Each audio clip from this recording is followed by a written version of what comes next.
Okay, so this video is going through workbook 2 of Understating Data Protection and Data Security. So starting with physical threats to ICT systems and data. Obviously there's nothing to cover really on the other previous pages because that was just the intro. Physical threat, something that could potentially damage or destroy ICT or data storage hardware. Physical threats are important to be able to try and mitigate against. And they come under various different main categories. So physical damage, i.e. you can break your phone, you can break your device, etc. You can lose something very easily. Now you can fit 2 terabytes of data, which is the equivalent of the entire college being under 3 feet of paper, put it that way, in something the size of your thumbnail. Obviously theft is a big issue, things being stolen, although not as big an issue nowadays as it used to be, because the resale value of things aren't as high as they used to be. Still happens though. And physical access, so people can actually have access to items and access sensitive information. That's a physical threat to an ICT system. So although it's not causing a permanent loss of that data in some way or permanent damage to that data, it's providing a physical access to that data.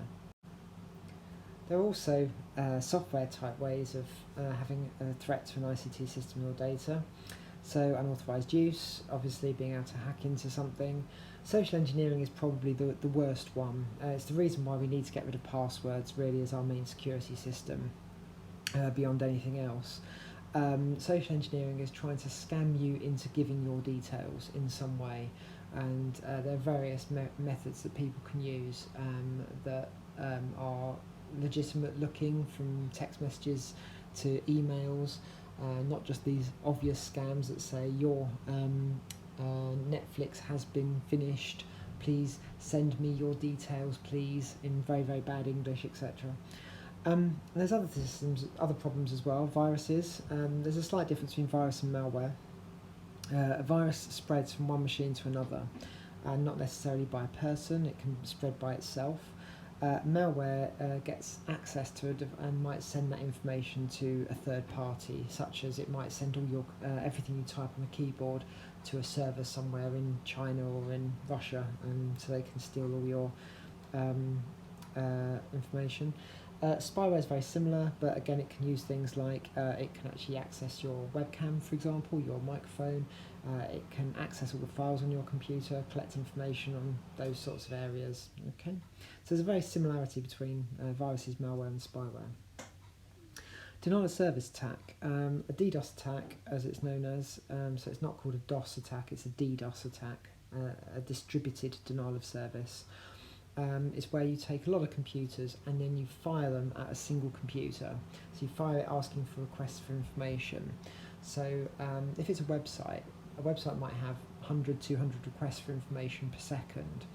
And what it does, it fakes messages and says, hey, I'd like some information from you, but then gives a random address to where to send that information onto. And that flood of information means that computer can't actually keep up with legitimate messages, and therefore it looks like a website slows down and will sometimes stop.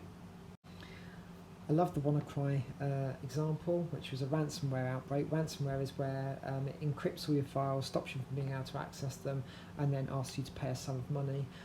It's actually someone I know via Twitter, one of my Twitter people that I follow, that's fixed WannaCry, and he fixed it by mistake, and then it turned out that in his past he was actually responsible for quite a bad problem himself in American banks, and he was arrested by the FBI when he went to Las Vegas to celebrate. Social engineering. Phishing is the most obvious one that people hear about, so they look like partially legitimate emails or text messages or messages that have come from a friend or something like that. And when you go to a website that they click a link to, the website will look similar to a real one. It's actually very easy to do, and then they can use that information to get your personal details. Everyone really these days knows quite a bit about phishing and has come across it. So there's a example, and there's you can see it looks a bit like a PayPal and you can't see that it says Joe Simmons, for example, in the blurry letters, which is trying to hide, which is a bit weird that they've not blurred that enough to be clear. And if you look at the email address, it looks quite realistic. The bit in let me use my laser pointer. The bit in these diagonal brackets shows the real email address that's being used, and you can see it's just from @Outlook, it's not from @PayPal, so that gives you an idea that it might be phishing. One way to check is to look at things like the email address that it comes from, look for spelling mistakes. There's all sorts of other areas that you can use, but they are becoming more and more realistic, and quite often I've had issues where an actual official email from the government looks less realistic than a fake one. So you do have to keep your wits about you, even if you know about these things. Vishing, which is a telephone version where they phone you directly, doesn't happen to millennials because we don't answer the phone, but for a lot of other people who do still use the phone, they try and get sensitive information through by asking you questions like they'll say, oh, can you give me the first and fourth numbers of your PIN? Sorry, I mean second and third, and they've got your whole entire PIN number.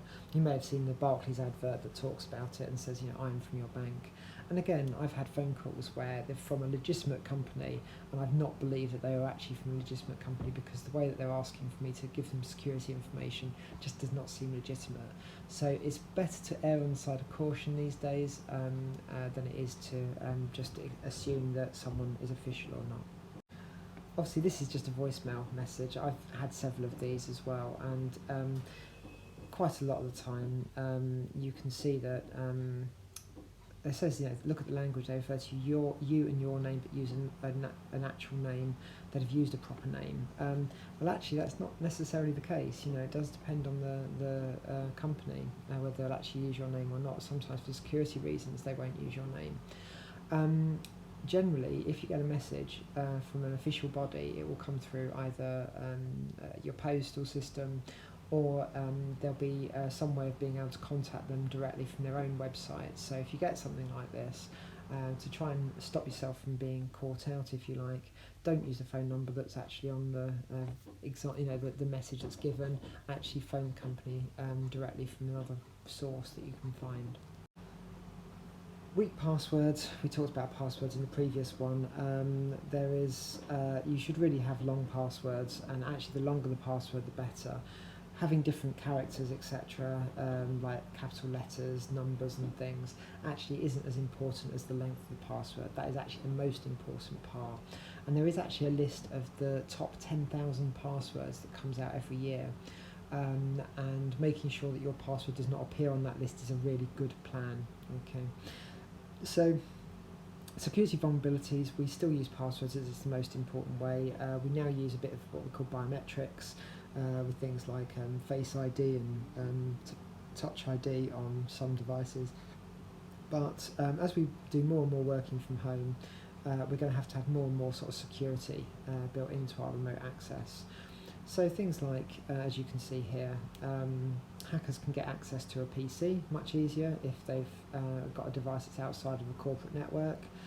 Passwords, never share passwords with colleagues. It's actually against the law, because your password is not owned by you, it's owned by the company that you're logging into, and it breaks the Computer Misuse Act level 1. So if you've ever shared a password about your Facebook account or anything like that, technically speaking, you've broken Computer Misuse Act level 1. Obviously, if you steal stuff and there's not a password to it, it's easy to access. And unsecured internet connections, that doesn't necessarily mean HTTP, HTTPS, but it does mean that you should be very careful not to use Wi-Fi at places like coffee shops, etc. Public Wi-Fi should not be used if you're logging onto some sort of corporate network without the use of something called a virtual private network, or VPN.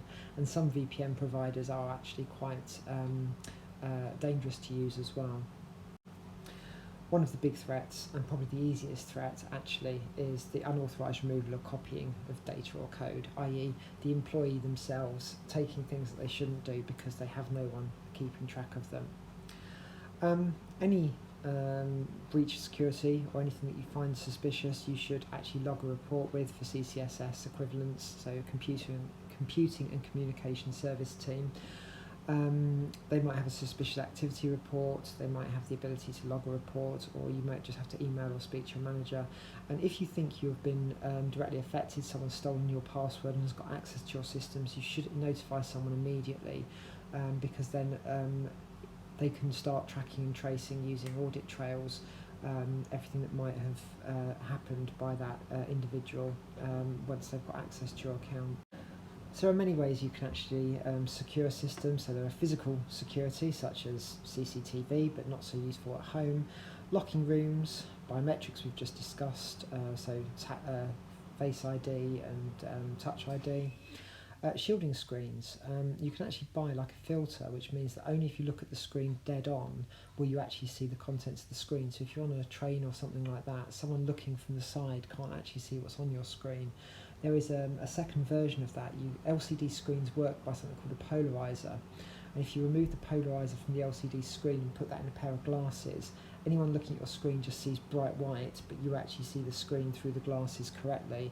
And it's been used quite a lot by government agencies in the past, special laptops which actually have no polarizer built into the screen.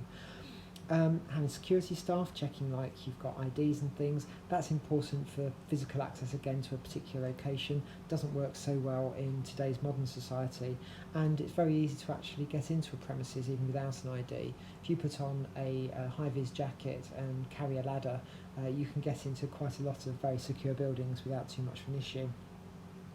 Physically securing hardware, so if you locate things out of reach and hidden away, so you might go into somewhere like or an arena, and if you see on corridors you see these boxes, these white boxes with flashing green lights and little aerials sticking out of it. That's what's providing the public Wi-Fi, and it doesn't take much for someone to be able to take one of those off the wall, replace it with their own system, and they could actually then cause untold damage or start capturing information from the public Wi-Fi source. The electronic methods, for example, are listed here. These are programs generally that stop things from happening. Firewalls, if you search for Warriors of the Net on YouTube, you get a good example of how firewalls and things work on that. It's a very good video actually, Warriors of the Net. It was created about 1994 by Ericsson, and it's still really useful today. Backups are a major item, so if you've got ransomware or if you've got damage caused by fire, theft, flooding, or just hardware failure, having a backup means you can get that information back. And you should actually have daily backups, weekly backups, monthly backups, and they should be held one on site for quick and easy access and one off site to make sure that you can, if there is something that happens in the premises, it can still be sorted. Encryption, we've talked about before, it's like the equivalent of having a password. When you have the password, it stops people from being able to access the file. That means the file is encrypted until it's actually being used. Secure wireless connection transfer protocols. This is using a password to access your Wi-Fi and making sure you're using a private Wi-Fi system rather than a public Wi-Fi system. Strong passwords, as I say, really the most important part of that is having a long password. Antivirus software on a device can slow a computer down, but it does actually mean it's harder to for someone to break into through viruses, but they're not always up to date. You must keep them up to date in order to keep antivirus working. And VPN I've already mentioned, which is a way that your company might give you a secure tunnel to allow you to access their system privately and safely. So we have here a list of different types of malware. Notice that they've got virus listed there, and they had viruses separately as malware. So malware is kind of like using as an all-encompassing term for any form of malicious software. The reasons the names have come about is because of things that happen in real life society. So virus spreads across from one computer to another, generally without needing any human interaction, especially through networks, etc. And they can do all sorts of different things. A Trojan is a program which looks like a proper program, looks like a normal program, could be a game or something you download, and actually it's got some hidden program inside it which can then do something nasty. Adware is where you get those adverts that pop up, as it says. Quite often you've downloaded a program or you've gone to a website and it's then introduced something into your browser which automatically then puts pop-ups all over the place. Again, you can protect yourself against things like that by visiting only legitimate websites, but also making sure antivirus software is up to date. A lot of that will actually sort out adware these days. There have been incidents where adware has actually made it to professional style websites as well. I know that Daily Mail was targeted a few years ago, and sometimes, although to be fair, some of the Daily Mail's activities act a bit like adware themselves, where they try and do alerts automatically on your screen, etc. But their adverts actually started bringing adware onto people's computers, and they had to shut that down. Ransomware, you may have heard literally this week as I'm saying this, the biggest ransomware attack ever has happened. $70 million they're looking at wanting across lots of different organisations. Ransomware is where your files are actually encrypted and you have to pay to get them back. The easiest way quite often to get your information back is to make sure you have a backup and restore from a backup. Rather than actually paying any form of ransom, because quite often you pay for a ransom, there's a bug in the program which means you can't actually unencrypt the files. A bot, they aren't necessarily bad things. You get bots that are actually really useful. For example, Google has a lot of programs that we call bots that actually check every web page on every website to try and catalogue them to make up its database. But there are nasty bots as well. Again, they're just programs which are running in the background on a computer and making decisions based on a command and control program quite often. So they can do various different things, and it's to be honest, I wouldn't necessarily include that as a threat to an ICT system that doesn't come under the title of virus or Trojan or adware or ransomware. I wouldn't have it as a separate category myself. Spam mail, again, they can be used for phishing purposes, or they can just be things that clog up systems in the same way as your spam mail clogs up post when it comes to the door. Unwanted mail through the internet actually costs money, in inverted commas, through storage of those emails, through the electricity to actually send those emails. So it's actually quite a big cost actually associated with those, more than you might imagine. Spyware we've discussed, secretly recording what you're doing. Again, it could be doing things from your camera, it could be doing a microphone, or it could be just accessing your keystrokes. It could be accessing your personal text files and trying to send off text files, because people keep passwords in text files quite often, or bank details in text files. So there's all sorts of different types of spyware out there that are a threat to data. This is just a list of how you can prevent malicious software. So making sure that you have a bouncer at the door policy almost. So all data that comes in or goes out of the network is checked to make sure that it's not infected when it comes in, and make sure it's sometimes secure or not personal information that shouldn't be outputted from a network. So it might be that certain files are protected from leaving your work network, for example. Policies and procedures, making sure everyone is educated with phishing attacks and what we need to do and follow as guidance is important.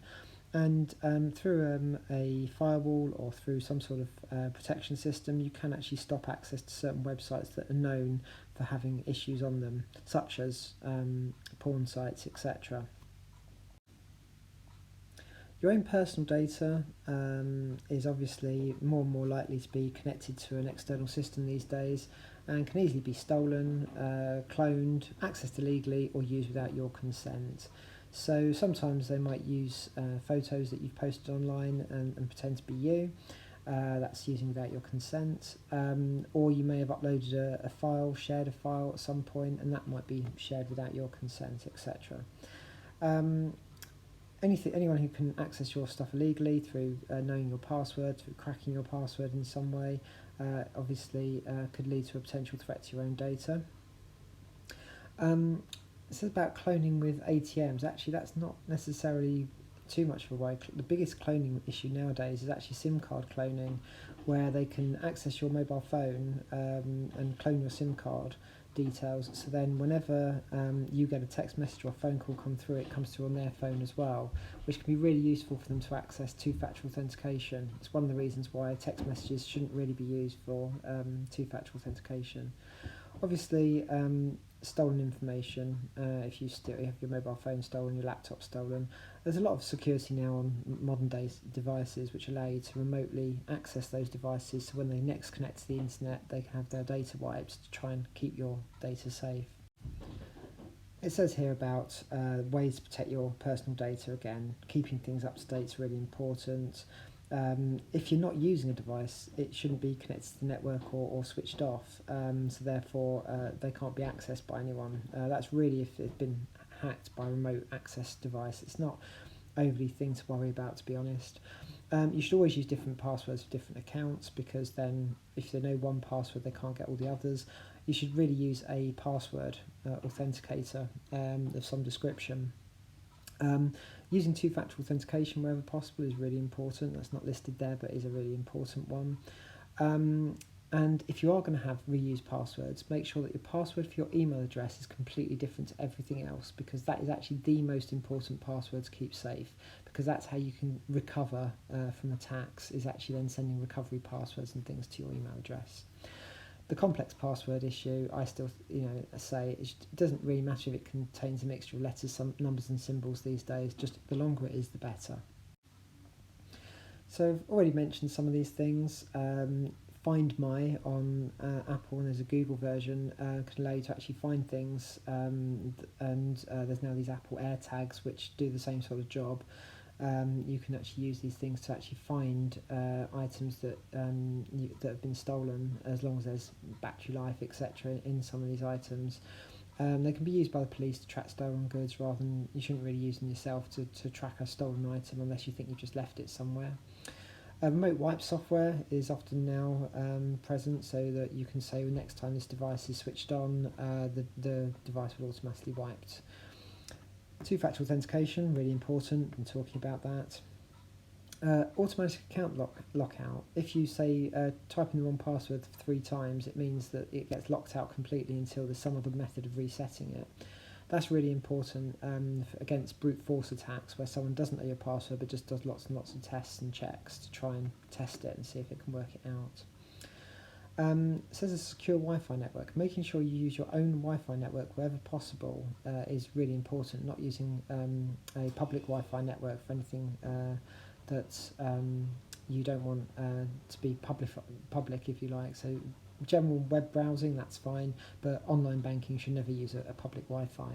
Nowadays, most phones act as hotspots, so you can actually connect your phone when you're out and about on any device, and that is actually obviously a secure network, because it's connected to your own personal network. VPN, I've mentioned already, is it's a program you can download. You activate the VPN, and it means all your things go encrypted, all the data goes encrypted through a third-party system, which means that everything is secure. It's Apple are about to bring out something similar in iOS 15 that is a virtual private network for all users using their own servers, and the technology they're using is completely secure even to them, so they can't even see what you're doing. Finally, biometric security. That's just a fancy way of saying using your face or your fingerprint or some other part of your body, if you like, to identify who you are, to make sure only you have access to something. These are methods you can do to try and make sure that what you're looking at is trustworthy. You can look at domains on URLs when you're looking at a website. Is it .ac.uk? Is it .gov.uk? But you can don't think if it's .com or .co.uk or HTTPS that it's secure. Anyone can set up an HTTPS website and say that your data is secure, and to an extent it is. HTTPS means that when you send that data, only you and the server can actually access it, but you don't know who controls the server at the other end. Is the author identified? That's really talking more about source of information where, I've heard that chicken nuggets contain beaks, etc. So it's looking more at those sorts of information. If you haven't got an author and you can't find any information about them, why is that? Is it just been created? Is it just been made up on the spot, or is there anything behind it that actually makes it a viable source? Reputable sources. Generally, you have news sites, etc., that are available to give what we consider proper information that's been checked by journalists and quite often checked by editors. The information they've got quite often will say who the information's come from. You can check that information out, but don't necessarily believe it. There are adverts that say Martin Lewis is asking you to invest in Bitcoin. You search Martin Lewis, find he's a financial expert. Oh, fantastic! That must mean this advert is correct, and of course it isn't. So it's reputable sources is one thing, but you do need to still be aware. And the final thing, is it from a personal opinion, personal website such as social media or someone's blog? So therefore it's just a point of view, not necessarily a fact. Obviously we do get bias, and we have propaganda in every country. We just pretend sometimes that we don't. Certain websites will have a left-wing bias, certain websites have a right-wing bias, and you can always find something to prove your point of view if you look hard enough. So getting a balanced opinion, getting a balanced viewpoint is quite important, and not just being stuck in a single bubble. Spelling and punctuation mistakes generally means it's not been edited. It generally means it's not been written by someone who has had their work proofread.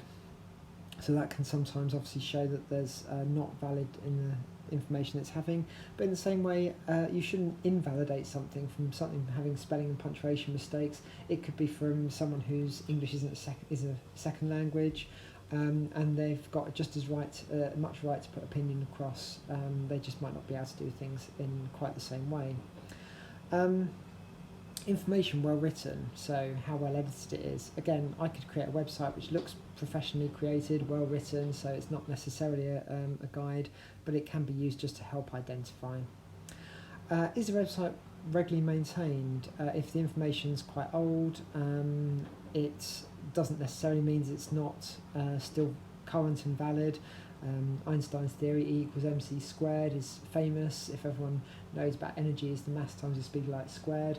And that's still the same theory today. We've not yet found anything to disprove it. So it doesn't mean that just because a website's regularly maintained makes it any more trustworthy than others, but it can act as a minor guide to whether the information on it is correct or not. Just look at how much information has changed about the coronavirus over the time that we've known about it.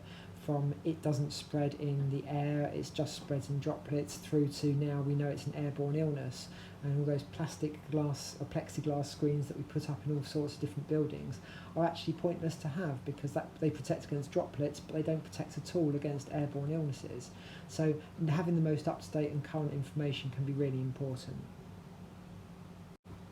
So there's just a summary of what we've learnt so far. Again, we've talked about this in Unit 1. The consequence of not protecting data is that you can get fined or end up in prison. We have the GDPR and Data Protection Act, and you can see there the legal consequences and requirements under those are that you must report any form of breach as soon as you're aware of it, really.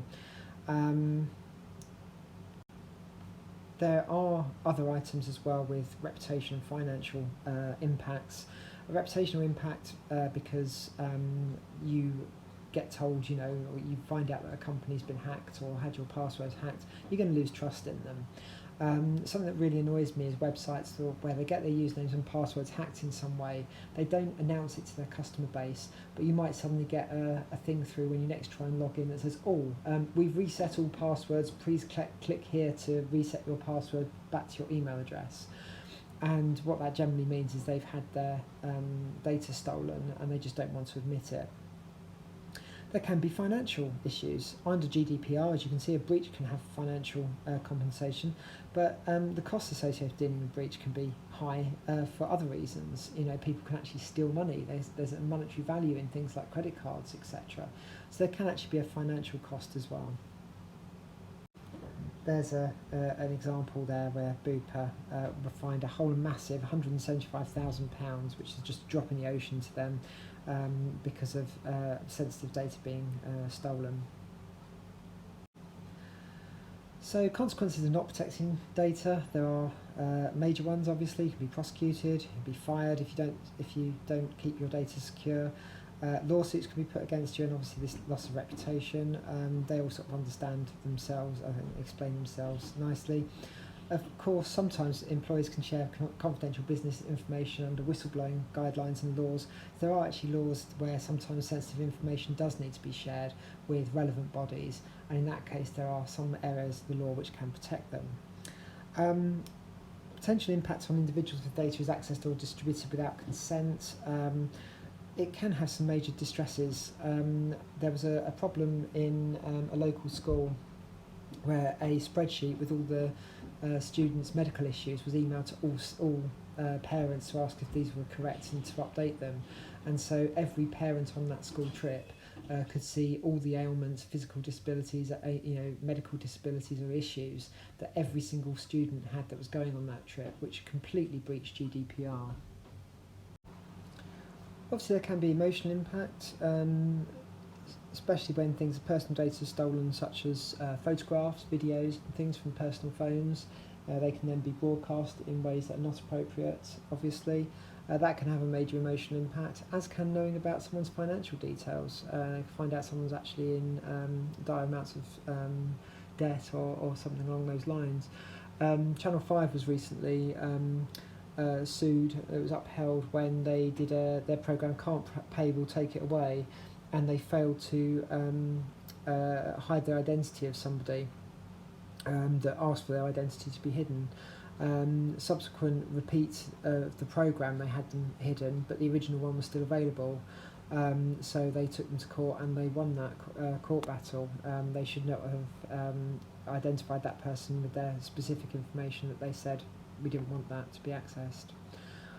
There can be a financial impact because data can be used to steal and identify an individual's identity. I've had this myself where a credit card had all the information stolen in a very sophisticated fraud, where I still had the credit card itself and they were still able to use all my credit card details, and it wasn't using cloning. Long story, but it was something that caused a bit of an issue. Relationships. Obviously, any form of financial or emotional stress takes toll on relationships, and additionally, certain things can be broken down because of some information that's being used. There was the famous Ashley Madison hack, where married individuals could sign up to have affairs, and when that then broke, suddenly you had a whole load of people who had all that information out there on the internet, so people could actually find out if their partner had signed up to that website. There are various steps you should take and can take. Changing your passwords immediately is really important. This is one of the reasons why you should have different passwords for every website that you go to, otherwise you have to change the password on lots and lots of websites at the same time. If you've victim of any form of financial problems, you should contact your bank straight away, and if you can, sort of close down your credit cards, get new ones. Alert your local police force. There is a action fraud service that you can talk to, but in my own experience with them, they're not particularly great. Report any lost documents to the right organisations. That can be really important for identity theft, as can monitoring your credit reports with 3 main agencies, and you can actually tell them immediately if there's a problem. Oh, there you go, there's action fraud is listed there as well.